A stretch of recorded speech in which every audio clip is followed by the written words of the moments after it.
Greetings, Sir Daniel 1975 here, back again. I haven't done any STO videos in a while, but there was a very significant reason for that. First off, my old monitor finally kicked the bucket. It had a short in it or something. It sent an electrical current down the monitor cable into the computer and fried the hard drive. So I had to get a new hard drive and a new monitor. So that happened. And then I had to reinstall everything and get everything reinitialized and download all the programs I had, blah, blah, blah. And the active presenter that I used to use, I couldn't, obviously I had to get the newer version, and the newer version did not record videos at the same frame rate. It's actually taken me about a month to figure out what frame rate I should be recording at. So anyway, I used to be able to record at 60 frames, and now I can't. I got to record at 30 frames, and even still, 30 frames isn't so smooth. Sometimes it's not. It's a little choppy. But anyway, there you go. That's what I've had to do. Anyway, I'm showing off again my Mirror Universe Heavy Cruiser Retrofit. I've done a couple changes to it. Nothing too big. Most noticeably, I've put on my Borg set with the ship. Taken off the Jemadar set. Jemadar set's okay. It's fun to play with. It's got a nice little ability.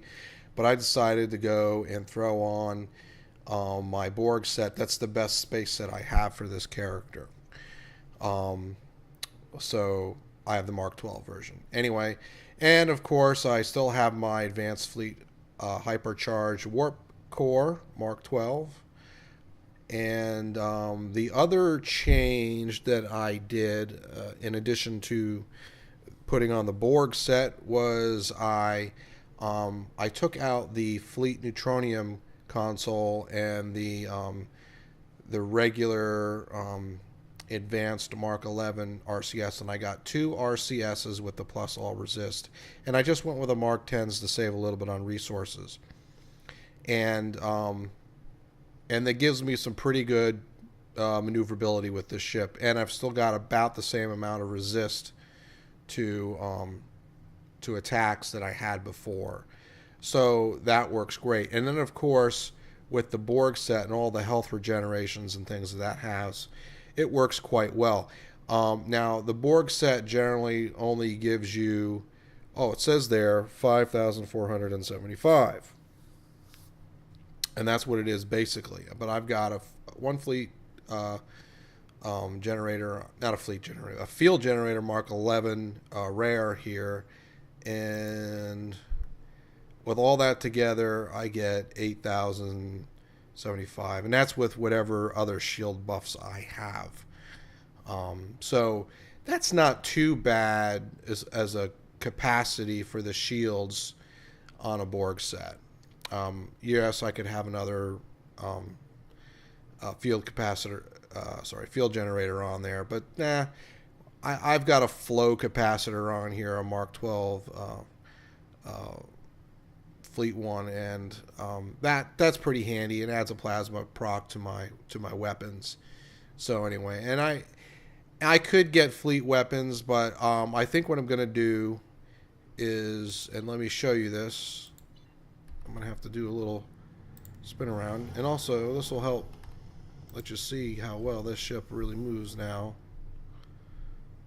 Yeah, it's not as nimble as an escort, but it's about as nimble as a science vessel now. So, I'm trying not to make this video too long.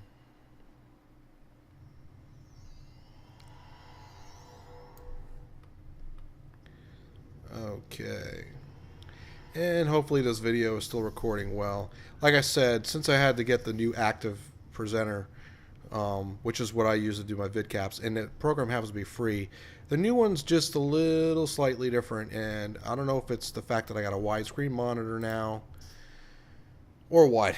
I just having trouble recording at the same settings that I did before. So anyway, I have, like I said, I've been using this Mirror Universe ship. I really like it. for what it is, but you know, it's just like a basic tier 5 ship. It doesn't have the 10th console. Its hull strength, uh, its general hull strength is 36,000. Um, but I like the setup with the stations. The way this is with the lieutenant commander science, lieutenant engineering, commander engineering, one ensign tactical, and a lieutenant tactical. I just like that setup and the way it was working. It was very balanced. So the ship that the fleet ship that you can get that is, ooh, I don't want to talk to that person. There we go. The the ship that is most like that in the fleet, and I'll show you. And a lot of people say, well, don't get that ship, get another ship, blah, blah, blah. Is the Fleet Support Cruiser Retrofit, basically the Ambassador class. Well, it is Ambassador class, but, you know, just like the Enterprise C. As you can see down here, it's got the extra engineering console, so it gives me my 10th console. The setup is just the same, except the Lieutenant Engineer is now Lieutenant Universal, which gives me the possibility that if I decide I don't want to use the Lieutenant Engineer, I can maybe add another Lieutenant Tactical or maybe a Lieutenant Science. So it gives me a lot of leeway with this ship. And it's a standard cruiser. It's actually got a round saucer section. Some people don't like saucer sections that aren't round. It's got a bit of a classic look and a bit of the Galaxy class look. Anyway, I've always loved the Enterprise C. It's one of my favorite ships to begin with as far as aesthetics. Now, a lot of people, they like to use the Excelsior class in a fleet. And the other one that they like, a lot of people like to use in a fleet, well, especially now, is the new battle cruiser, the Avenger.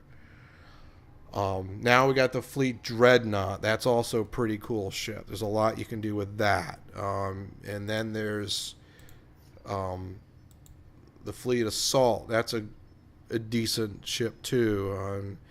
And then you've got your Fleet Galaxy. So they're all really good cruisers. And then you got the Star Cruiser. It's also a validly good ship, and that one's got a lot of science consoles. And then the Heavy Cruiser Retrofit, which is basically the ship I've got, but the bridge officer setup is different. But anyway, that's what I'm probably going to do. Just checking at the time here on my recording. And also, I'm doing in addition, I'm doing a slightly different setup when I'm going to do these. I'm probably going to do my narration as I record now on. So when I do battles, it's going to be a bit funny because I'm not really good at narrating and doing gameplay at the same time. But anyway, let me run over here. And if you've noticed, my main character isn't a Vulcan anymore, or a Vulcan-looking alien. When I rolled this character as my first character, my main character, I rolled as an alien, and I had made him look like a Vulcan, and I had done that because back then the various species had specific traits, which they're doing away with now at season 9, but whatever. What I did was I said at the time I made that character's backstory that he was half Romulan and half Vulcan, because when I started playing this game, it was a few months before the Legacy of Romulus came out. So, and I was new to the game and I didn't realize it was coming out at the start of it. So